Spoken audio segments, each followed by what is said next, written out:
आज मैं आपको बताऊंगा कि मनुष्य को अपने जीवन का अंत समय आया देख क्या करना चाहिए। इस विषय में महामुनि शुकदेव जी ने राजा परीक्षित को श्रीमद् भागवत पुराण के 2 अध्याय में बताया है। शुकदेव जी कहते हैं, जो गृहस्थ लोग घर के काम धंधों में उलझकर अपने असली स्वरूप को नहीं जान पाते, उनका पूरा जीवन धन की हाय हाय और नाते रिश्तेदारों से जुड़ी खट्टी मीठी बातें करने में बीत जाता है। इस संसार में जिन्हें हम अपना घनिष्ठ संबंधी कहते हैं, वे पत्नी पुत्र आदि सब असत्य हैं, परंतु मनुष्य उनके प्रेम में अंधा होकर यह भी भूल जाता है कि उसकी और इन शरीरों की मृत्यु तो पूर्व निश्चित है।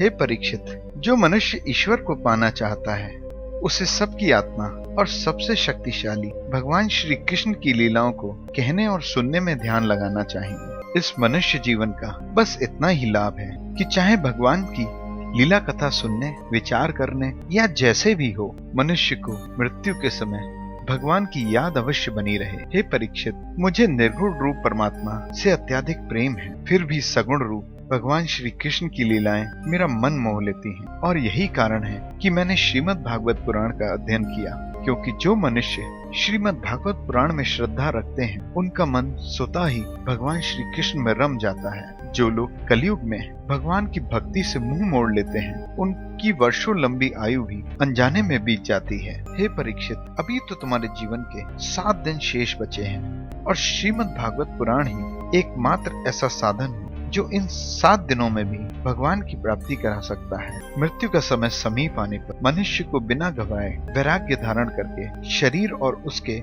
सगे संबंधियों से लगाव छोड़ देना चाहिए, और उसे घर छोड़कर किसी पवित्र तीर्थ के जल में स्नान करके एकांत स्थान पर बैठ जाना चाहिए। उसके पश्चात वह परम पवित्र ओम का मन ही मन जाप करे और अपनी प्राणवायु को वश में करना प्रारंभ करे, और जब प्राणवायु वश में हो जाए तब अपने मन पर नियंत्रण करे और एक क्षण के लिए भी ओम का ध्यान न भूले। बुद्धि की सहायता से मन पर नियंत्रण करके अपनी इंद्रियों को वश में कर आसक्तियों से हटा ले और मन को भगवान के मंगलमय रूप में लगाए। मनुष्य अपना पूरा ध्यान भगवान के श्री विग्रह में से किसी एक अंग पर लगाए, फिर धीरे धीरे एक एक अंग का ध्यान करते करते अपने मन को भगवान के स्वरूप में इस प्रकार लगा दे कि फिर किसी दूसरी वस्तु का आभास ही ना हो। यही भगवान विष्णु का परम पद कहा जाता है। इसे प्राप्त करके मन भगवान के प्रेम में डूब जाता है। यदि भगवान का ध्यान करते समय मन में आसक्तियां, इच्छाएं और मद आने लगे तो घबराएं नहीं और धैर्य पूर्वक भगवान के ध्यान में लगे रहें, क्योंकि योगी जब ध्यान में परमपिता परमात्मा को देखता है तब उसे अविलंब ही भक्ति योग की प्राप्ति हो जाती है। महामुनि शुकदेव जी कहते हैं, मनुष्य को भगवान का ध्यान इस प्रकार करना चाहिए जिससे शीघ्र से शीघ्र उसके मन का मैल मिट जाए। सबसे पहले ओम के द्वारा इंद्रियों, श्वास और मोह को वश में करके मन को भगवान के स्थूल स्वरूप में लगाना चाहिए। इस पूरे ब्रह्मांड में जो कुछ कभी था, है या होगा, या कहें जो कुछ भी इन आंखों से दिखाई देता है, वह सभी भगवान का स्थूल रूप है। पानी, आग, हवा, मद, आकाश, बुद्धि और प्रकृति, इन 7 आवरणों से घिरे हुए ब्रह्मांड रूपी शरीर को धारण किए जो विराट पुरुष हैं, हमें उन्हीं का ध्यान करना चाहिए। ज्ञानी लोग भगवान के उस स्वरूप का इस प्रकार वर्णन करते हैं, यह समस्त भूमंडल 50 करोड़ योजन विस्तार वाला है। 1 योजन आज के युग के 15-16 किलोमीटर के बराबर होता है। इसकी ऊंचाई 70,000 योजन है। इसके नीचे 7 पाताल नगरियां हैं, जहां दैत्य और दानव तरह तरह की क्रियाएं करते हुए निवास करते हैं। इनमें से 7वां लोक, जिसे पाताल लोक कहते हैं, वे भगवान के पैरों के तलवे हैं। छठा तल, जिसे रसातल कहते हैं, भगवान के पैरों के पंजे और एड़ियां हैं। 5वां तल, जिसे महातल कहते हैं, वे भगवान के एड़ी के ऊपर की गांठें हैं। चौथा तल, जिसे तलातल कहते हैं, वह भगवान के पैरों के पिंड हैं।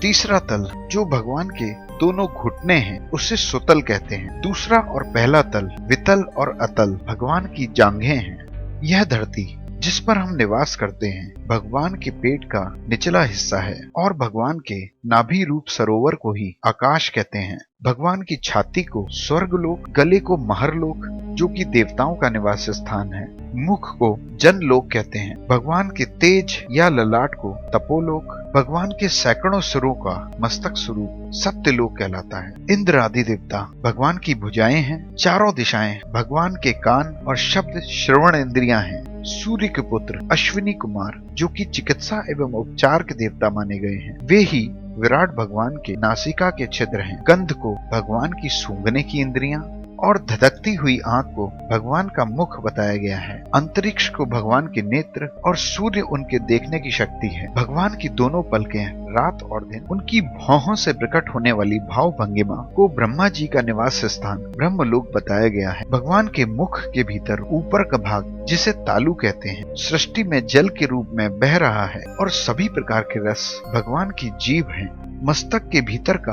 वह गुप्त छिद्र, जिसे ब्रह्मांड्र कहते हैं, जिस मनुष्य के प्राण इस ब्रह्मांड्र से होकर गुजरते हैं, उसे ब्रह्मलोक की प्राप्ति होती है। और वेदों को ही भगवान का वह ब्रह्मांड्र कहा गया है।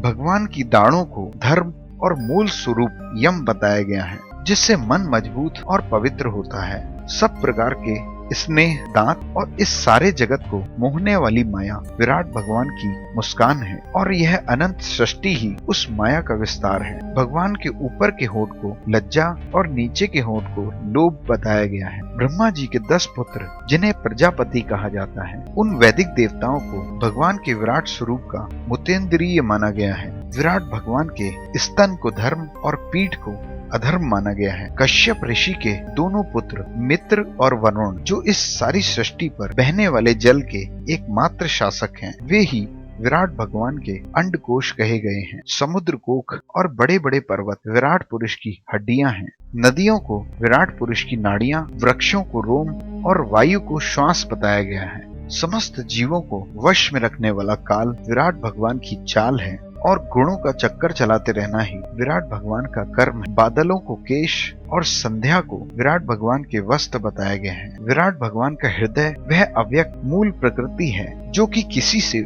उत्पन्न न होने पर भी इस सारे संसार की उत्पत्ति का कारण है, और जो सारे गुण दोषों से परे है। समस्त इच्छाओं और गुण दोषों का मूल विराट भगवान का मन चंद्रमा को बताया गया है। प्रकृति का पहला विकार बुद्धि तत्व, जिसे महतत्व भी कहा जाता है, उसे ही सर्वात्मा भगवान का चित्त माना गया है। और भगवान शिव को विराट भगवान के चित्त में रहने वाला अहंकार बताया गया है। घोड़े, खच्चर, ऊंट, हाथी विराट भगवान के नाखून, और वन में रहने वाले पशु पक्षी विराट भगवान की कमर में स्थित हैं। विराट भगवान के निर्माण की कला अद्भुत और अकल्पनीय है। तरह तरह के पक्षी उनकी इस अद्भुत निर्माण कला का ही उदाहरण है। स्वयंभू मनु विराट भगवान की बुद्धि और मनु की संतान मनुष्य का हृदय विराट भगवान का निवास स्थान है। षडज आदि स्वर, जो कि संगीत के पहले स्वर कहलाते हैं, निरंतर देवताओं की स्तुति करने वाले गंधर्व, विद्याधर, चारण और अप्सराएं विराट भगवान के उसी स्वर की स्मृति हैं। ब्राह्मणों को विराट भगवान का मुख, दैत्यों को वीर, क्षत्रियों को भुजाएं, वैश्यों को जंघाएं और शूद्रों को विराट भगवान का चरण बताया गया है। अलग अलग देवताओं के नाम से जो तरह तरह के यज्ञ किए जाते हैं, वही विराट भगवान के कर्म है। विराट भगवान के स्थूल शरीर का यही स्वरूप है, और ज्ञानी पुरुष भगवान के इसी स्वरूप को बुद्धि के द्वारा मन में स्थिर करते हैं, क्योंकि इससे भिन्न इस सृष्टि में और कोई दूसरी वस्तु है ही नहीं। जैसे स्वप्न देखने वाला स्वप्न में अपने आप को विविध रूपों, नामों और स्थानों पर देखता है, परंतु नींद खुलते ही उसे सब कुछ मिथ्या लगता है, उसी प्रकार जीवन भी एक स्वप्न के समान है। और इस स्वप्न में भी भगवान ने मनुष्य को चेतना केवल इसलिए दी है, जिससे वह अपने हृदय में नित्य निवास करने वाले भगवान को महसूस कर सके, और अन्य किसी वस्तु की आसक्ति किए बिना उन सत्य स्वरूप आत्मघन परमात्मा का ही भजन करे। यह आसक्ति ही तो मनुष्य के आध्यात्मिक पतन का कारण है।